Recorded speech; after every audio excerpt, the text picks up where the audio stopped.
नमस्कार, स्वागत है आपका डे न्यूज में। मैं हूं आपके समक्ष आध्या सिन्हा। करवाऊंगी रूबरू शहर के ताजा तरीन खबरों से, लेकिन खबरों पे नजर डालने से पहले आइए नजर डालते हैं उन तमाम खबरों पे जो बनी है आज की सुर्खियां।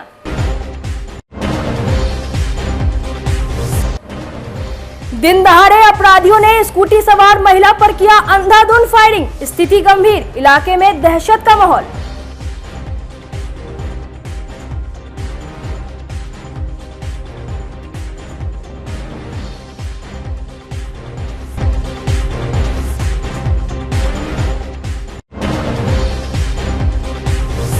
बैंक लुटेरे और पुलिस के बीच 17 राउंड फायरिंग, बैंक की कर रहे थे रेकी, गार्ड की सूचना पर पहुंचे पुलिस पर हमला, मुठभेड़ में 2 अपराधी घायल।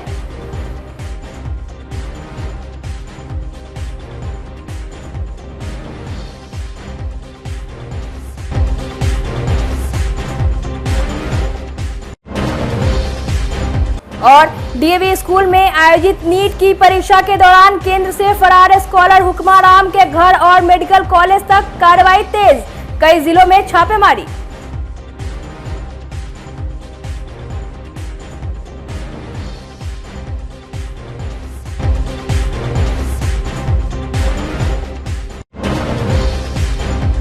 तो ये थी आज की सुर्खियां, अब खबरें विस्तार से।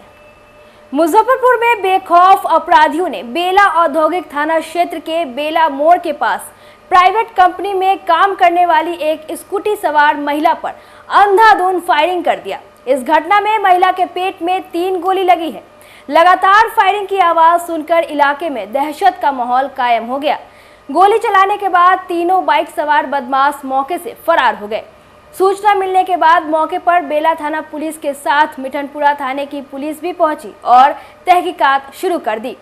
थोड़ी देर के बाद सिटी एसपी अवधेश दीक्षित भी मौके पर पहुंचकर पूरे घटना की जानकारी ली। घायल महिला की पहचान मालीघाट भारत माता चौक निवासी संस्कृति वर्मा के रूप में हुई है, जो आर्यन वर्मा की पत्नी बताई गई है। घायल अवस्था में महिला को स्थानीय अस्पताल में भर्ती कराया गया है।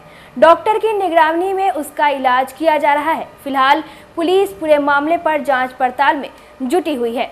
सिटी एसपी ने कहा कि अपराधियों ने सरेराह फायरिंग कर एक महिला को गोली मारी है। घायल महिला को इलाज के लिए अस्पताल भेजा गया है।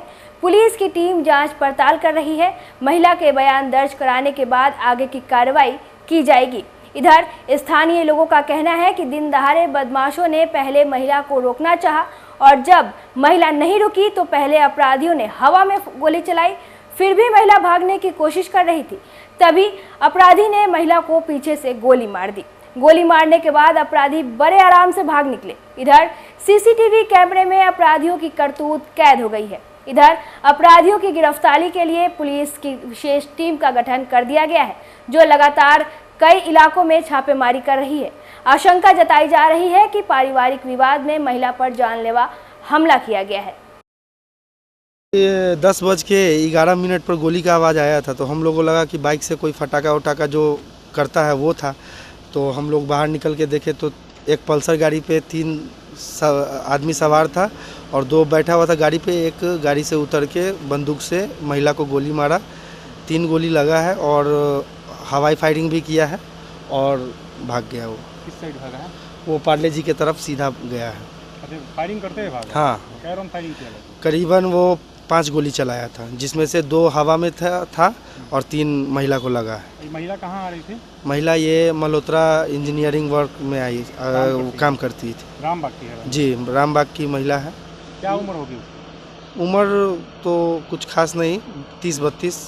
एरिया कौन सा हो गया ये बेला इंडस्ट्री एरिया फेज 1। पहले भी उसके साथ मारपीट वगैरह पहले हुआ था, लेकिन इस तरीके से नहीं हुआ था, थोड़ा बहुत हुआ था बस। कुछ रीजन पता चल पा रहा है? नहीं, हम लोग को कुछ पता। गोली पेट में मार के भागा? हाँ। कैसे पहुंचे हॉस्पिटल वगैरह वो लोग? वो चौक पे के ही 2 व्यक्ति बाइक से उनको लेके गए। आज सुबह सवा 10 बजे के आसपास बेला थाना अंतर्गत बियडा के फेज़ 1 इंडस्ट्रियल एरिया में एक 26 साल की महिला हैं, जिनको 3 मास्क लगाए हुए लड़कों द्वारा जो बाइक चला रहे थे द्वारा गोली मारा गया। गोली मार के वो लोग भाग गए। महिला अभी प्रशांत हॉस्पिटल में है, इलाज चल रहा है उसका, खतरे से बाहर है। रीजन कुछ पता चल पाया? रीजन अभी तक क्लियर नहीं है, इसमें अभी इन्वेस्टिगेशन होगा, उसमें ज़्यादा क्लियर हो पाएगा। पहले तो बताया जाता है पहले भी उसके साथ मारपीट की घटना हुई है। जैसा कि अभी प्रारंभिक जांच में ये चीज़ सामने आई है कि शायद कुछ दिन पहले भी उनके साथ में ये घटना हुआ था, मारपीट का घटना हुआ था। वो रोज ड्यूटी करने आती थी क्या यहाँ? डेली यहाँ पर ड्यूटी करने आती थी। मैरिड है या सर अनमैरिड महिला है? मैरिड है। महिला की पहचान और पहचान वगैरह हुई है? महिला की पहचान हुई है, वो यहीं की रहने वाली है, संस्कृति उनका नाम है। प्रेम पर्सन के एंगल से इसको देखा जाए सर? अभी तो कुछ कहना मुश्किल है। आगे सर जांच चल रही है। बिल्कुल। Thank you. मुजफ्फरपुर के मीनापुर सिवाईपट्टी थाना क्षेत्र के बनघारा में पुलिस व बदमाशों के बीच हुई मुठभेड़ में 2 अपराधी को गोली लग गई। बताया गया कि बनघारा बाजार पर इंडियन बैंक की शाखा है। दोनों अपराधी बैंक में किसी बड़ी घटना को अंजाम देने की फिराक में थे। बिना नंबर की बाइक, नकाब व हेलमेट में इन लोगों की गतिविधि बैंक परिसर में बढ़ गई थी। अपराधियों की संदिग्ध गतिविधि की सूचना पुलिस को दी गई। इसके बाद थाना अध्यक्ष मनमोहन कुमार के नेतृत्व में सिवाईपट्टी पुलिस का गश्ती वाहन बनघारा पहुंची। पुलिस की गाड़ी देखते ही अपराधी भागने लगे, जिसे पुलिस खदेड़ने लगी। पुलिस से घिरता देख अपराधियों ने पुलिस वाहन पर ताबड़तोड़ फायरिंग शुरू कर दी। इस दौरान पुलिस केलागाछी में छिपकर अपनी जान बचाई और आत्मरक्षा के लिए फायरिंग की। इस दौरान कुख्यात बदमाश सरैया के सुंदरम को 2 गोली व मनियारी थाना के कच्ची पक्की के दीपू को 1 गोली लगी है। एसएसपी राकेश कुमार ने बताया कि अपराधियों ने पुलिस पर 10 से 12 राउंड फायरिंग की है। सर क्या मामला है सर? एनकाउंटर सिवाईपट्टी थाना अंतर्गत आज शाम को 4 साढ़े 4 बजे के बीच में हम लोगों को सूचना प्राप्त हुई थी। तो वहाँ पे इंडियन बैंक है, उसको कुछ अपराध कर्मी टारगेट करने की योजना उन लोगों ने बनाई। इस इनपुट के आधार पर जो सिवाईपट्टी के थाना अध्यक्ष मनमोहन और उनकी टीम वहाँ गई हुई थी। उनके द्वारा जब इन अपराध कर्मियों को देखा गया तो इनको चेतावनी दी गई, सरेंडर करने के लिए बोला गया। लेकिन अपराध कर्मियों ने जो हम लोग के थाना का गश्ती दल है और थाना अध्यक्ष उनके ऊपर लगातार फायरिंग करना शुरू कर दी। लगभग 3 से 4 राउंड गोलियां अपराध कर्मियों के द्वारा थाने वाहन के ऊपर चलाई गई, जिससे हम लोग का वाहन भी क्षतिग्रस्त हुआ। संयोगवश किसी हम लोगों के पुलिसकर्मी या पदाधिकारी को गोली नहीं लगी। इसके जवाब में थाना अध्यक्ष के द्वारा आत्मरक्षा नियंत्रित फायरिंग की गई है, प्रॉपर चेतावनी देकर फायरिंग की गई है और कंट्रोल फायरिंग की गई है, जिसमें 2 अपराध कर्मी हैं, जिसमें एक का नाम सुंदरम है, दूसरे का नाम दीपू है। दोनों को गोली लगी है। सुंदरम को 2 गोलियां लगी है और जो दीपू है उसको 1 गोली लगी है और इन दोनों ही अपराध कर्मियों को यहाँ बेहतर इलाज के लिए मेडिकल कॉलेज लाया गया। बैंक लूट की नीयत से गए थे? हाँ, ये लोग बैंक लूट की नीयत से गए थे। जो सुंदरम अपराध कर्मी है, इनका लगभग 12 केस का पहले भी इतिहास रहा है और मोस्टली इन्होंने बैंक को ही टारगेट किया है, न केवल बिहार में बल्कि बिहार से बाहर अन्य राज्यों में भी, जैसे उड़ीसा है या पश्चिम बंगाल है, यहाँ पे भी इन्होंने बैंक की घटनाएं की। दोनों की क्या स्थिति है? दोनों अभी इलाजरत हैं, खतरे से बाहर। दोनों को पैर में गोलियां लगी हुई हैं, उनका ट्रीटमेंट चल रहा है। उनके पास से क्या था? इन दोनों के पास से हथियार बरामद हुए हैं, कुछ गोलियां भी हैं, बाकी डिटेल्स हम आपको। मुजफ्फरपुर के माली घाट डीएवी स्कूल में आयोजित नीट की परीक्षा के दौरान केंद्र से फरार स्कॉलर हुक्मा राम के घर और मेडिकल कॉलेज तक कार्रवाई तेज हो गई है। मुजफ्फरपुर पुलिस जांच को लेकर जोधपुर एम्स के 3rd ईयर के छात्र स्कॉलर हुक्मा राम के घर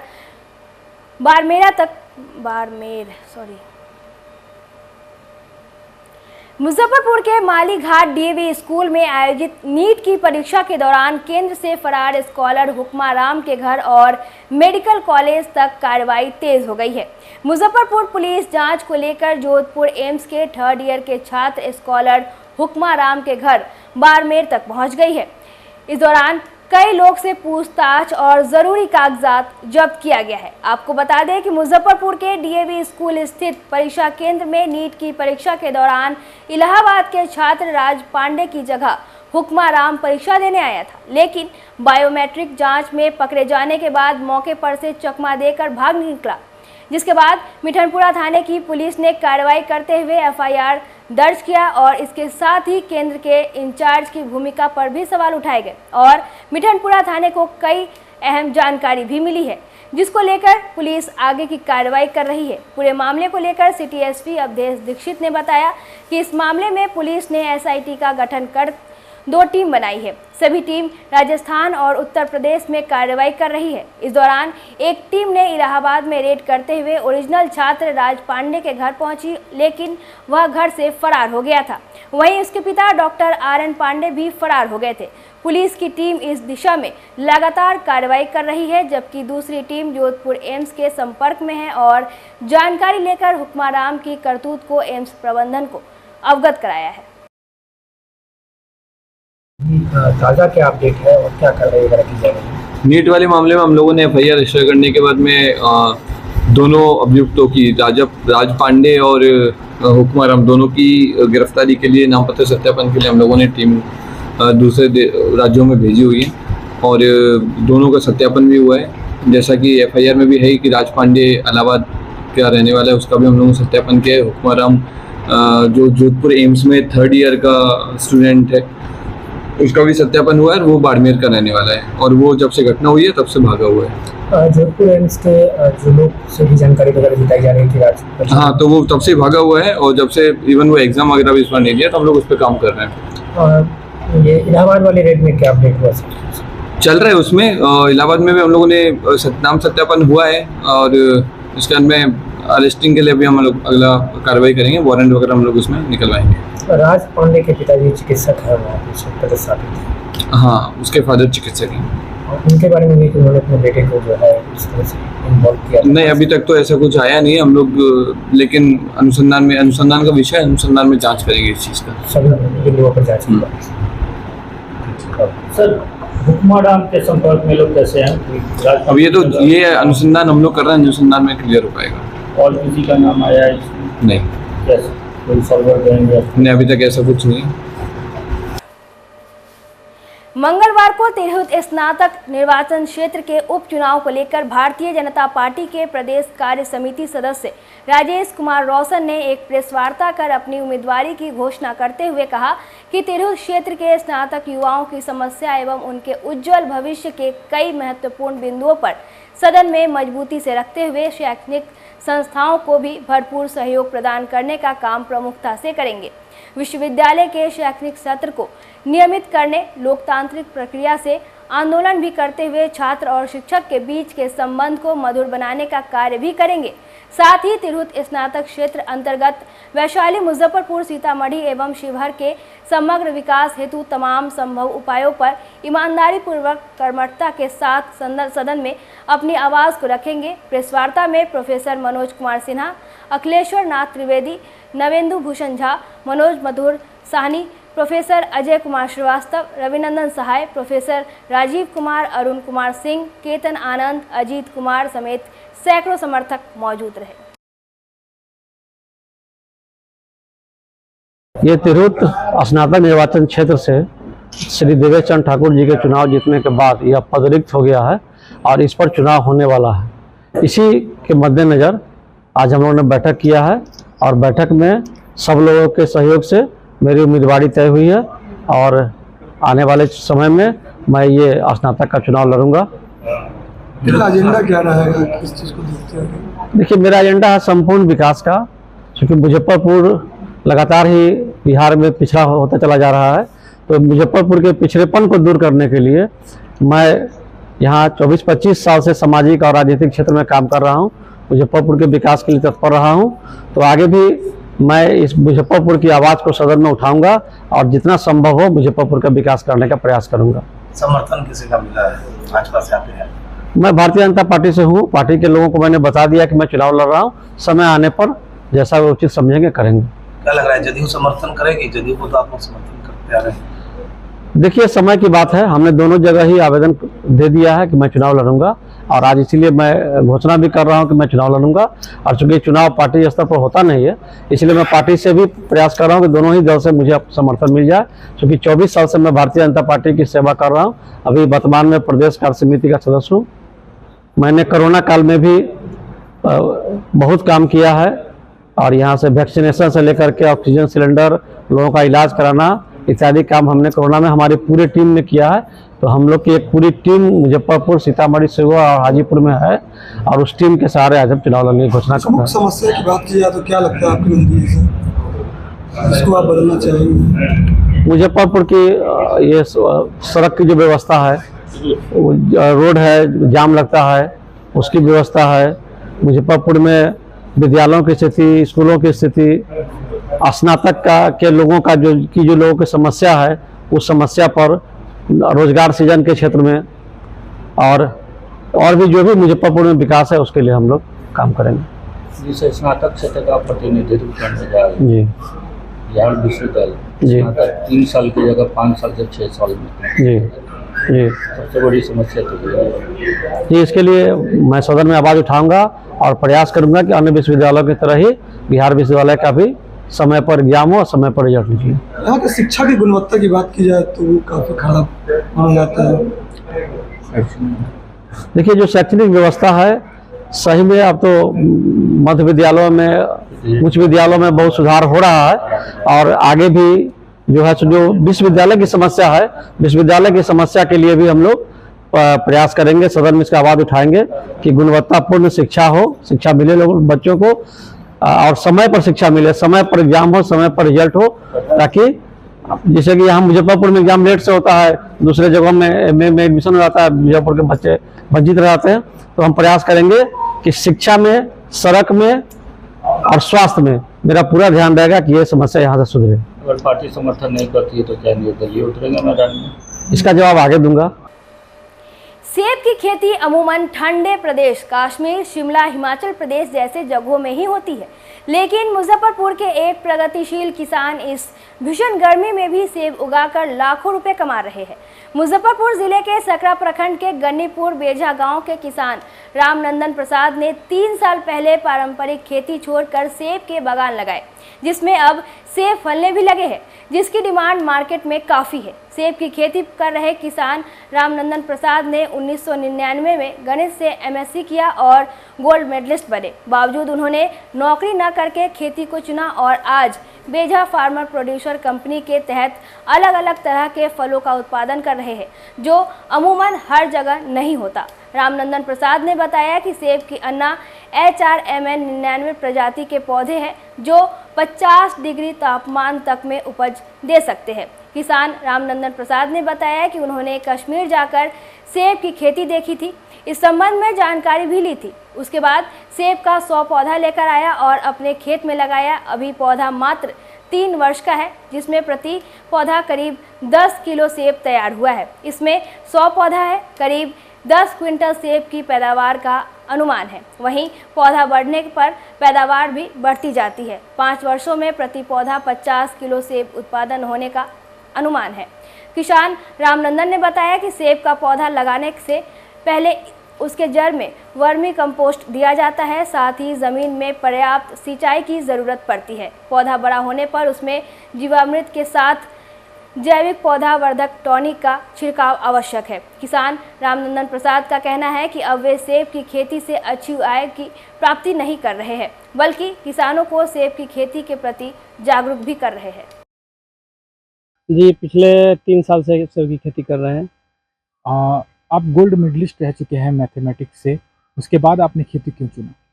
जी, मेरी शुरू से ही खेती और पशुपालन में मेरी इच्छा थी और इसी में मैं चाह रहा था कि मेरे नौकरी करने की शुरू से इच्छा नहीं थी। मैं चाह रहा था कि मैं अपने ऐसा कुछ काम करूं जिसमें 100-200 लोगों को रोज़गार दूं और इसी को सोचते हुए मैंने इस काम को शुरू किया। सेब जो कहा जाता है कि ठंडे प्रदेशों की चीज़ है, लेकिन आपने बिहार में इस भीषण गर्मी में भी सेब को उगा लिया है। केवी के तुर्की और आत्मा और कृषि विभाग के द्वारा कई जगहों पे ट्रेनिंग में भेजा गया। वहाँ पे ये पता चला कि कुछ सेब की ऐसी वैरायटी आ गई है जो 50 डिग्री सेल्सियस तक हो सकता है और इसी जानकारी के बाद मैंने पातेपुर के सराही के एक संजय जी हैं, उन्हीं के माध्यम से पिछले 2021 में मतलब 3 साल पहले मैंने 100 सेब का पौधा लेकर यहाँ लगाया और अभी आप देख रहे हैं कि 3 साल होते होते हर पौधे में फल आना शुरू हो गया है। क्या लगता है इससे आमदनी का स्रोत बढ़ेगा, आमदनी बढ़ेगी? जी, किसानों को निश्चित रूप से इससे आमदनी बढ़ेगा और किसान इसको करके अच्छी आमदनी जो ट्रेडिशनल खेती गेहूं, मक्का और चावल की होती है उससे ज़्यादा इसमें मुनाफा प्राप्त कर सकते हैं। जी, रामनंदन प्रसाद, प्रबंध निदेशक, Bejha farmer producer company limited, Sakra, Muzaffarpur. Muzaffarpur के तमाम ब्यूटिशियन के लिए 1 दिवसीय look and learn bridal makeup seminar का आयोजन मारीपुर के एक निजी होटल में किया गया। इस सेमिनार में मेकअप आर्टिस्ट शिवम सिंह के द्वारा ब्यूटिशियनों को टिप्स दिए गए। एवॉन के द्वारा आयोजित इस लुक एंड लर्न सेमिनार में ब्राइडल मेकअप की विशेष जानकारी ब्यूटिशियन को दी गई। एवॉन के प्रतिनिधि वंदना ने बताया कि मुजफ्फरपुर जैसे उभरते शहर में मेट्रोपॉलिटन सिटी की तरह ब्यूटी सैलून में ब्यूटी प्रोडक्ट की बेहतर इस्तेमाल की जानकारी दी गई। Regional manager Sushant Behera, Bihar head Anjali Sahay, Jyotsna, Ruby, Ritu, Dolly, Puja Gupta, Kalpana, Savita Patel सहित कई ब्यूटिशियन ने ब्राइडल मेकअप सेमिनार में भाग लिया।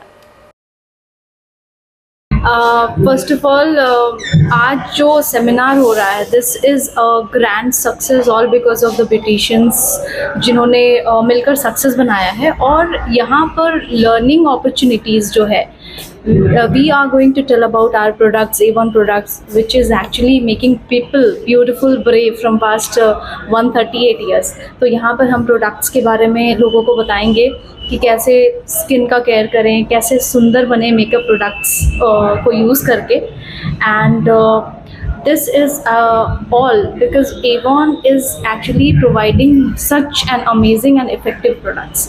और साथ ही साथ सुंदर भी बनिए, वुमेन एम्पावरमेंट पे भी फोकस है, लोगों को अर्निंग अपॉर्चुनिटी दे रहा है। और ये मुजफ्फरपुर में इतना बड़ा seminar it's just happening not only because of Avon. Avon ने तो स्पॉन्सर करा है, साथ ही साथ we have a very greatest entrepreneur, a very great lady Vandana ji, जिन्होंने इसको ऑर्गेनाइज किया। So we are looking forward और हम बहुत ऐसे ग्रैंड सेमिनार्स को करने वाले हैं बिहार में।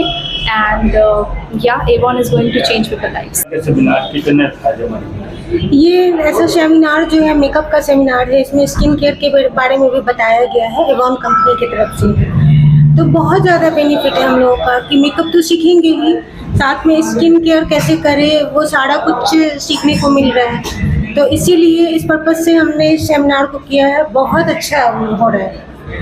वंदना जी बहुत मेहनत की है, अंजलि मैम लोग का सपोर्ट है, बहुत अच्छे से सेमिनार महानगरों वाली ट्रीटमेंट यहाँ चाहते हैं। हेलो, मैं वंदना उपाध्याय और बहुत बहुत थैंक्स सारे ब्यूटिशियन को, जिसमें रूबी जी का योगदान है, डॉली का है, ज्योत्सना जी का है, इस तरह से आप लोगों का, सविता पटेल का है, सारे लोग का सहयोग रहेगा तो मैं और बड़े लेवल पे प्रोग्राम करूँगी। सिखाया गया आपके द्वारा मुजफ्फरपुर की ब्यूटी। अच्छा, देखिए, it's very first time in Muzaffarpur and I am visited and I am very happy actually.